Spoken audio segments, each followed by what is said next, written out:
And I'm going to yield to Senator Gill for some questions. We had some discussions in my office, so I have some probably broader issues to deal with. The CTR, the requirement with respect to the CTR, if you fail or if there's evidence that you attempted or a person attempted to evade the requirements for the CTR, that in and of itself is a violation. Yes.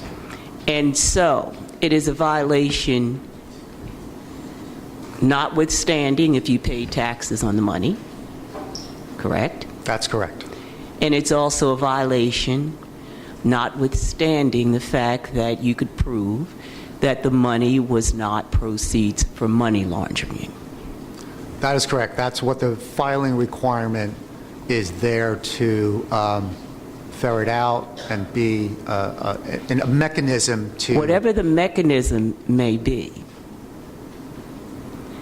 the violation of the filing requirement under the CTR is in and of itself a violation. Yes, and if you do it, certainly, Okay. Senator, if you do it knowingly and with the purpose of evading that CTR filing, you're right. And one way, because you indicated that there could be some litigation with respect to your mother's practices, right? Am I correct on that? There could be, yes, or it was seized. She claimed the money, and then that initiated the litigation process. And in that litigation process would have included a jury trial. It could have included a jury trial or a bench trial. Okay. Because under the law, you can show knowledge by the pattern and practice of how the person makes the deposits.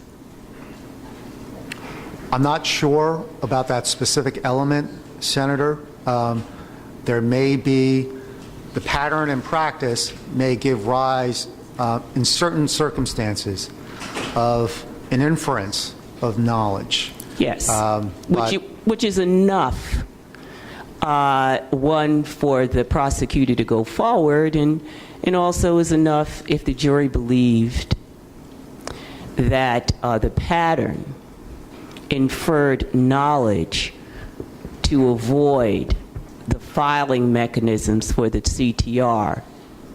There could be a finding of a violation. I'm not sure what the jury charges or the essential elements. Well, let's look at the law. Mm-hmm. Since you and I did have a very good conversation in my office.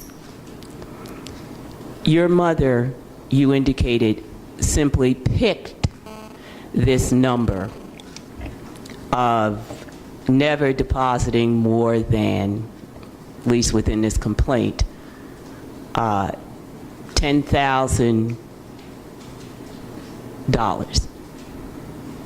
That's right. And the deposits were always in the area of $9,000, sometimes $8,000, but usually $9,600.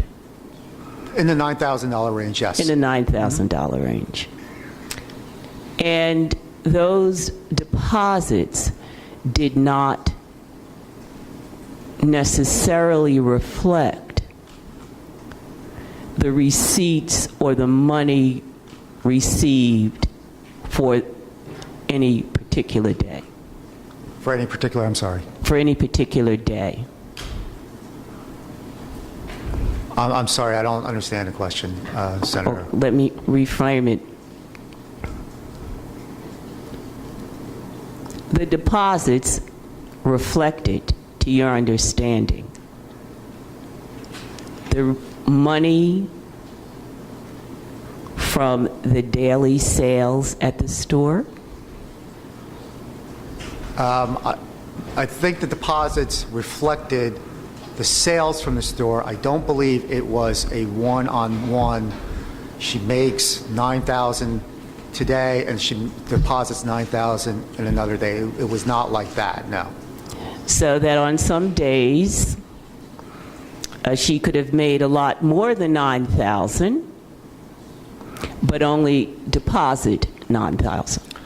Frequently what would happen, I believe, Senator, is she would make, as the records indicate, deposits on a daily basis.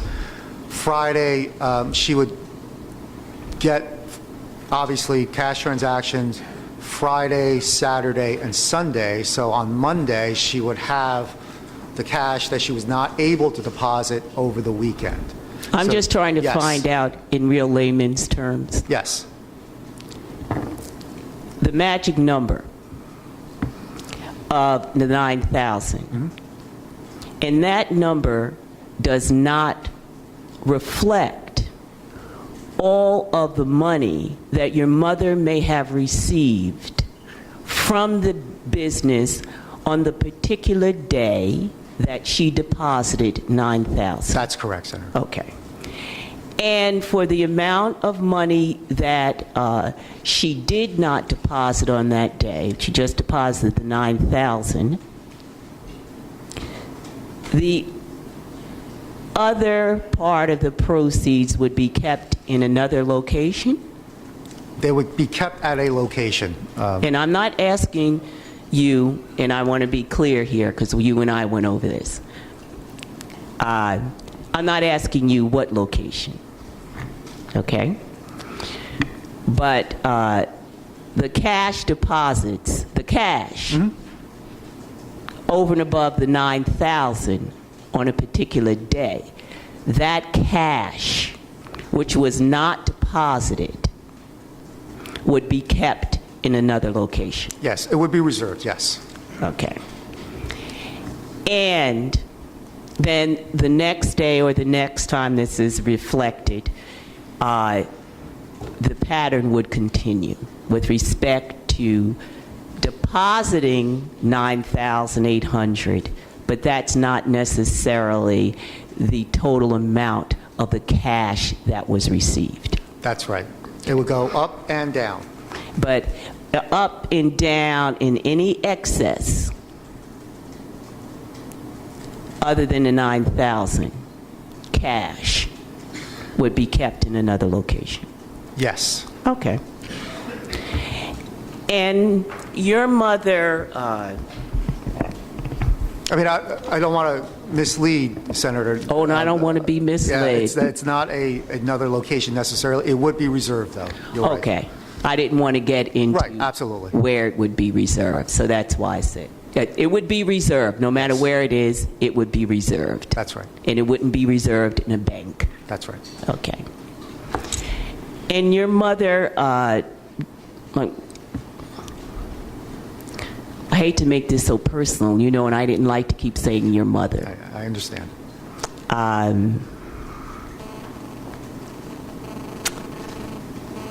Would in fact, no, would, I'm sorry, was this pattern of deposits done before the dates that are reflected in the complaint? Oh, yes. I mean, with respect to this account, she was doing it this way from the day she opened that account. So it was only a year and 4 months thereafter when it finally stopped because they were going to close the account. Yes. So that this pattern, as you said, is more extensive than what is alleged in the complaint. Yes. And throughout that period of time, Senator, no one had told her not to do it this way or talked about it. And you and I had this whole great discussion about ignorance of the law Right. is no excuse. That's right. Ignorance of the law is no excuse, but ignorance of a factual requirement goes to an essential element of that statute. And it certainly does. And in the complaint, the bank, TD Bank personnel said that that your mother knew about the CTR requirements, correct? Well, I think the complaint names my father. But your mother subsequently. Right. Well, yes, and... Your mother subsequently. The complaint said a conversation was engaged in, and they identified as your father, and it was, and that your father knew, although it says she in the complaint. Right. Correct? Right. And your mother subsequently said she was the one who had the conversation Yes. with the bank representative, Yes. but she says the bank representative never told her or she never indicated that she was aware of the CTR filing. The bank manager, whom she knew because she was there fairly frequently. No, can we just clear that up, because I don't want to be, I don't want to inadvertently misrepresent what was in the complaint and what your mother subsequently indicated. So Yes, that the would, complaint does allege that it was not true, and I could tell you about the substance of that conversation. but you weren't there. I was not there, that's right. Okay. But we do know that at some point when this arose, you did have a conversation with your mother. Yes. Okay. And what did your mother say to you about the issue of the deposit? And what did you say to her? When she had this conversation with the branch manager, I believe, the branch manager, according to my mother. And we're talking about TD Bank, right? Right. Because there are other banks here that are named that may be in our packet, Yes. but that's not the institution that's in Right, question. right. Okay. My mother had the conversation with the bank manager. The bank manager told her that the home office or the regional manager had some questions about her deposit patterns. My mother asked the bank manager, "What are you talking about? This is the way I've been banking. What's the problem?" The bank manager tells my mother to call the regional manager. My wife tries to place that call on 2 occasions. She does not get a return phone call back to discuss what the problem was. And your wife worked on Wall Street, correct? Yes. And your wife worked in, was she an investment banker? She was an investment banker. And Not for- a commercial banker, but an investment banker, yes. And for how long did she work on Wall Street? 5 or 6 years. And that was 5 or 6 years before she became part owner in the business, correct? That's correct. And so when your wife, who is an investment banker, also had or at least attempted to call the bank with respect to the deposit situation, we'll call it. Did you ever, to your knowledge, did the bank ever respond to your mother or your wife? No, they did not respond. Did you at that point, because at that point, would it be correct of me to say that based upon your knowledge as a criminal trial attorney, and based upon your knowledge and practice in the United States Attorney's Office, that the pattern of your mother's deposit could be viewed as a potential violation of the CTR reporting requirement. Once I found out about it, yes, that I recognize that. And did you tell your mother to go to an attorney? At the time, no. Did you tell your mother to write a letter to the bank explaining that I didn't realize what I was doing and I want to, if possible, do the reporting that maybe I should have done before to do it now? My understanding is that she does not do the reporting. Okay, we understand she bank. doesn't do the reporting, but we do understand that her pattern could raise the inference that she knew she should report, and therefore she always deposited the amount of money that would be slightly under $10,000 so that you would not have to report. Even given that circumstance, you understood, based upon your knowledge that we've already discussed, that there was a situation where there could be a potential claim of a violation by your mother of the CTR. Potentially, yes. Yes. And even though you knew that at that point you didn't have her go to an attorney, No.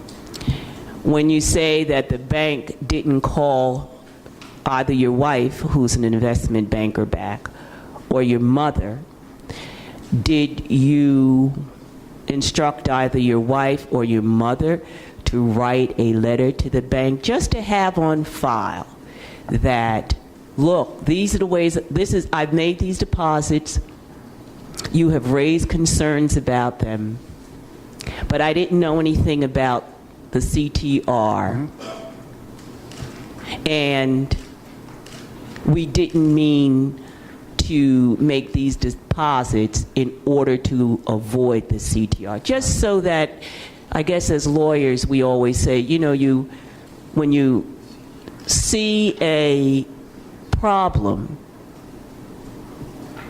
and you know it's a problem, that you make sure you have documentation to show that your conduct prior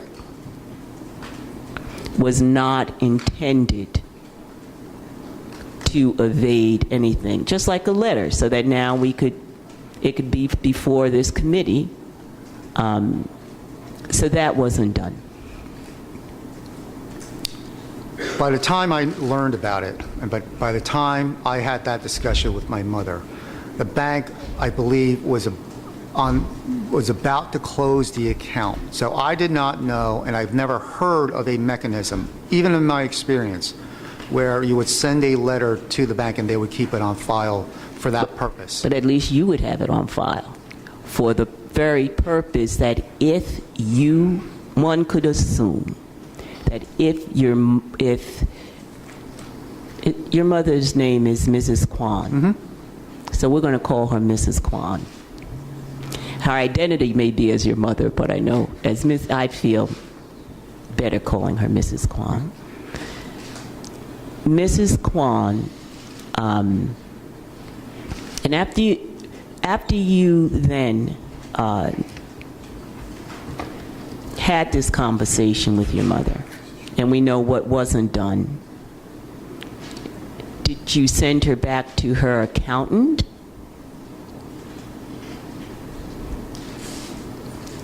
For what purpose, Senator? For the purpose of being able to contact the bank? No. The account had been closed by that point, I believe, and it was more important to me that she simply stop doing that because there was no purpose in doing that. Well, who told either your mother or your wife to call the bank? The bank branch manager, I believe. So the bank wanted, the bank said, call us. Right. Okay. And that was going to Now- be the opportunity, certainly, to discuss that matter. And certainly if they had a conversation, maybe a letter thereafter would be appropriate to that regional manager. But I don't know that there was a mechanism at that time for that. Or you I've could never heard of call, that. if it's not the regional manager, just like when you have a problem with your, and I only have 2 more questions, and I'll let someone else question. If you have a problem with your bank account and the regional manager is not returning your calls and it's a real issue, then you go to the person higher than the regional manager. So I'll just move on. So we know what that. Now, you changed, and then you had a discussion with, while you were in the Attorney General's office, you had a discussion with another employee in the Attorney General's office about your mother's situation, correct? I've had discussions, yes. And you discussed with a particular person in the Attorney General's office your mother's situation and Mrs. Kwon's situation, and you were referred to a different attorney. For a different, Attorney, yes. okay? And the person that you had the discussion with in the Attorney General's office is whom?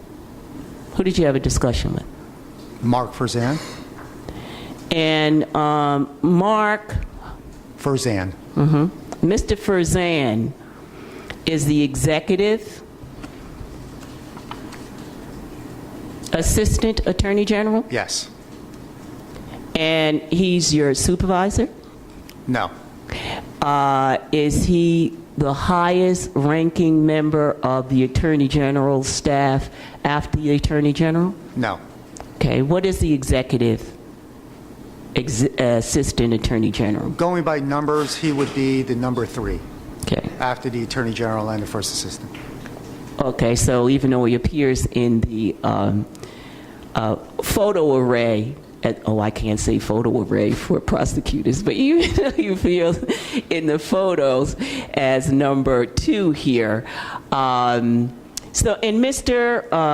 Ferrand was worked with you at the United States Attorney's Office. Yes. And both of you worked at the United States Attorney's Office when your boss was the Governor Chris Christie, who was the United States Attorney at that time. Yes, we didn't start under... No, I didn't ask you if you Right. started. But we were there at that time, I yes. asked you, so you two both worked together in the U.S. Attorney's Office when the governor was the United States Attorney. And Mark also served as a trial attorney with the tax division for the United States Department of Justice. Were you aware of that? I believe so, yes. Yeah. And you discussed this with Mark, you discussed it with Mark, and Mark then referred you to his brother-in-law, referred you to his brother-in-law to handle your mother's, Mrs. Kwon's matters.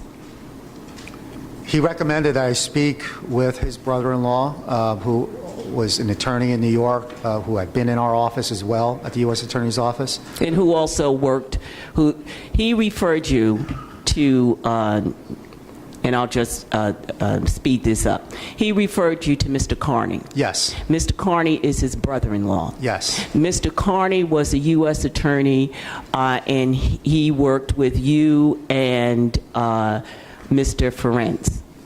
Firsthand, yes. Yes, firsthand. And Mr. Carney was not a tax attorney, He was a CPA and an attorney. but he was a litigator. Yes, he was a litigator. Yeah.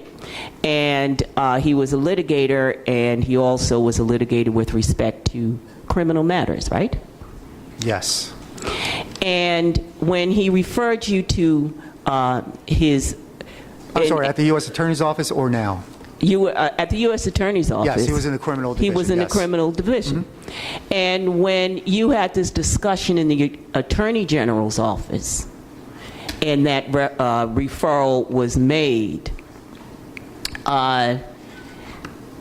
did Mr. Carney also, if you know, serve on Governor Chris Christie's transition team?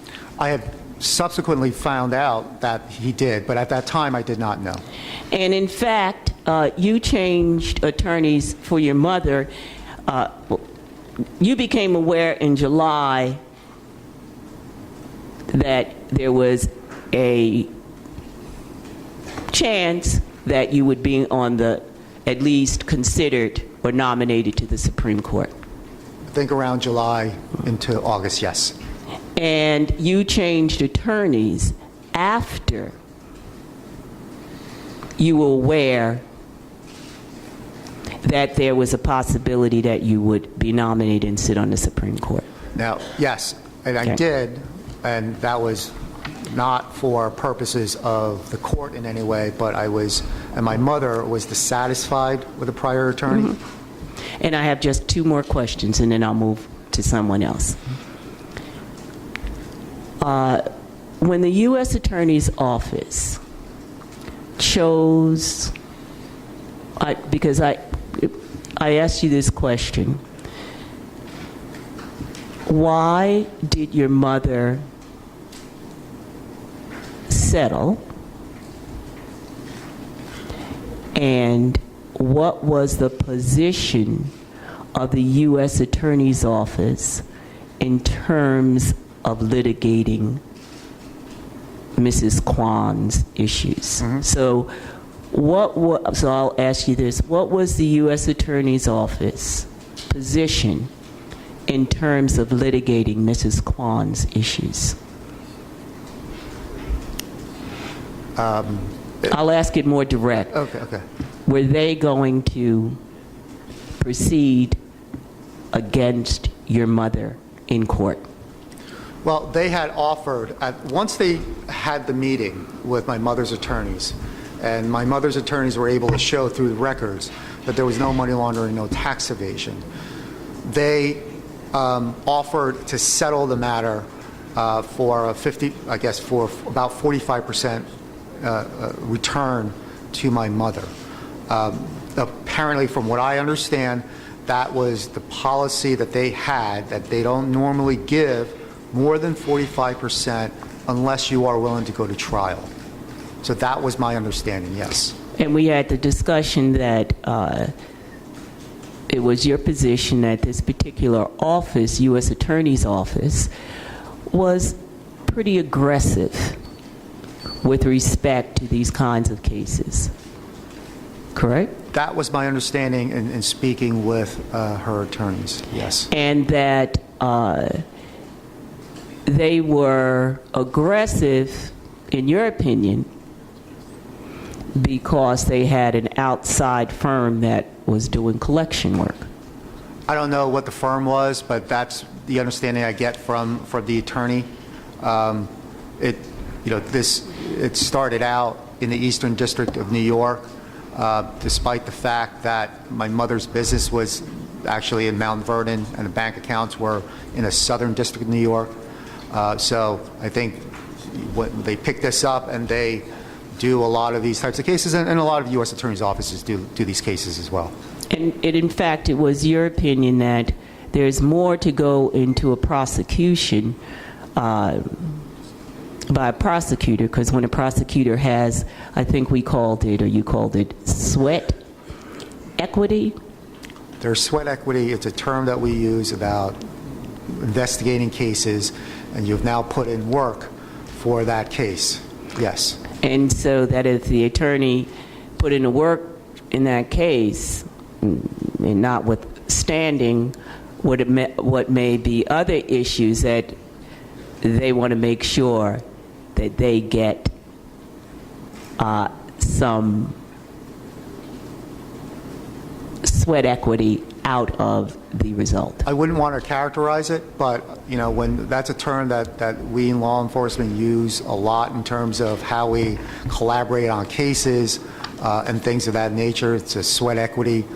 This is this is my case, and I get to call the shots on this case because I have sweat equity in the case. That's a term that we use. I wouldn't characterize that with respect to the Eastern District. I haven't had a conversation with them, but that's my understanding from speaking with my mother's attorneys. And so that, and I will close with this, and just like they have sweat equity, you can be cognizant of other factors in a case, including, but not limited to, the attorney representing the particular party, the relationships of the particular party to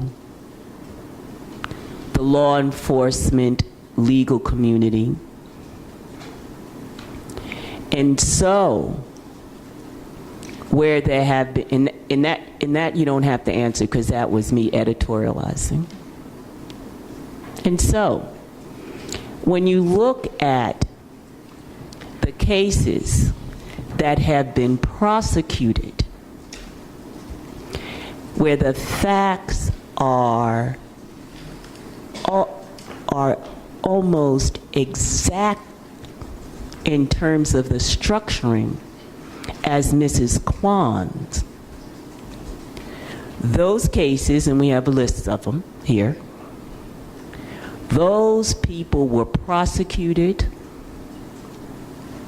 They were found to have violated the statute, so we won't say convicted, because some of the cases were criminally indicted, and the court said it was of no moment, paraphrasing, if the money came from a legal or illegal source, it was of no moment if you paid taxes or not.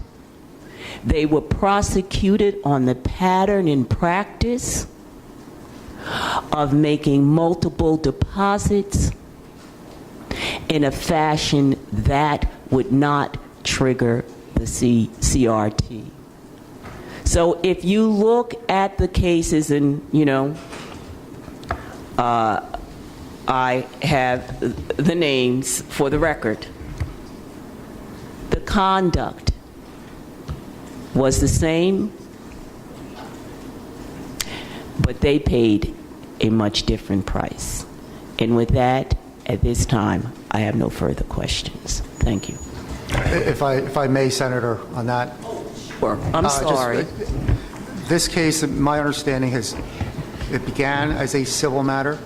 It ended as a civil matter with money being returned to my mother. I understand that there are both criminal and civil structuring cases. This is not the only civil structuring case that it was. This is not, my mother's situation was not the only time the Eastern District had settled a structuring case like this for a civil monetary settlement. So I understand your point that there are certain cases that go criminally and certain cases that remain civilly, but this case always was a civil matter, and in fact, money was returned to my mother. Mr. Chairman, a point of order. Sure. I do mean to interrupt. The majority party has asked questions now for well over an hour. To most people here, it seems to me that it's Mrs. Kwon who's the nominee for the Supreme Court. Well, that's So- that's not true. It most certainly is, Mr. Chairman. You know what? We've The been here nominee's for a wife is long the time. 50% owner of the business. We haven't had a question about his qualifications, a question about his judicial philosophy. Is Mrs. Kwon the nominee? And I would Well, do you want to cease the respectfully hearing now, or request do you want to keep going? That we have some other people ask some questions and get into some other matters. Now, This is a Well, spectacle. I think that the senators will get a chance to ask what they want. Senator Gill. I may, so that you understand. My purpose with respect to this, and in fact, Mr. Kwon and I had a conversation, but because of we need this information to make a critical analysis of if statements said in conduct taken by Mr. Kwon once he knew, and how he knew, and to whom he went, and if there were in that issue with the Attorney General's office, those relationships, when you change attorneys, for me to make a decision, it is critical with respect to this information. And Mr. Kwon and I had a conversation that, to the extent that I questioned him about the factual predicates involving this issue, they entail what he did in the Attorney General's office with it. Now, that is on this basis for which I ask those questions. Now, you can interpret it any other way, and you can ask your questions when they come to it. But we're not just talking about legal acumen. We're talking about how you move and what that means. And so with that, I will conclude until we come to other issues. Thank you, Senator Gill. Did you have a follow-up, Senator Sarlo? Just one question? Just one question, and I'll defer my questions to later. Mr. Kwon, just a follow-up to Senator Gill's question. When we met in my office, we talked about a lot of other issues, which we'll get to. We spoke very briefly about this structuring matter. But one of the things that struck me in your response to Senator Gill's was that yourself, the legal team, your family made a strategic decision to negotiate and strike a deal with the U.S. Attorney's Office. It was a financial decision that you made, looking at the penalty compared to what it would cost you in legal fees if your mom was charged or the business was charged. Well, I'm sorry. Just follow up on that. I mean,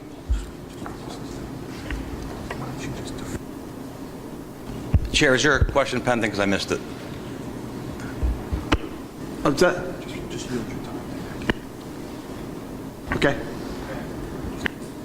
That's the only question I had. I'm sorry, Chair, I missed that question. Could be? I didn't hear what that question was. What was the question? Through the chair. Okay, I'm going to go on to Senator O'Toole for a minute. I'll go to Senator O'Toole in a moment. Just let me follow up with something first. Mr. Kwon,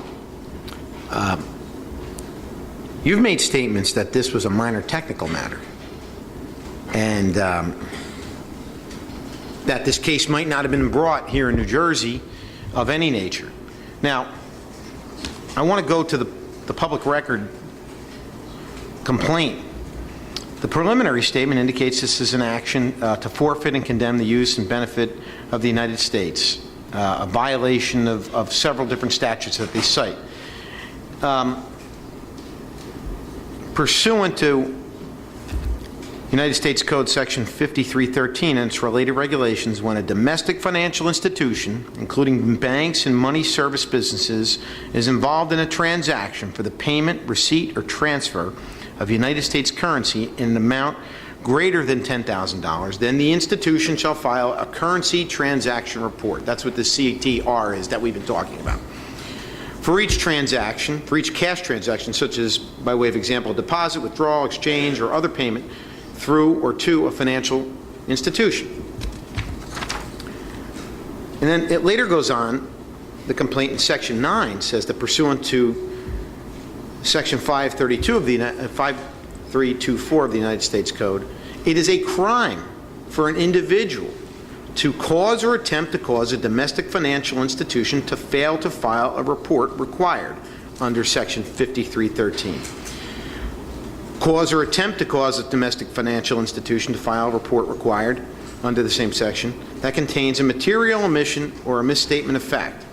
Structure or assist in structuring any transaction with one or more domestic financial institutions for the purpose of evading the reporting requirements. Now, after reading that and going over what we went over earlier as to the deposits, one after the other daily, right under the CTR triggering reporting, isn't this a classic structuring case that would have been brought in any jurisdiction had the facts been known? Well, I don't recall my characterizing this as a minor technical issue. I understood the issue when I first received information about it. Well, wait a minute. You never said that I anywhere? don't know if I did, but I certainly understand that it is a reporting issue. I understand that it can be criminal, it can be civil.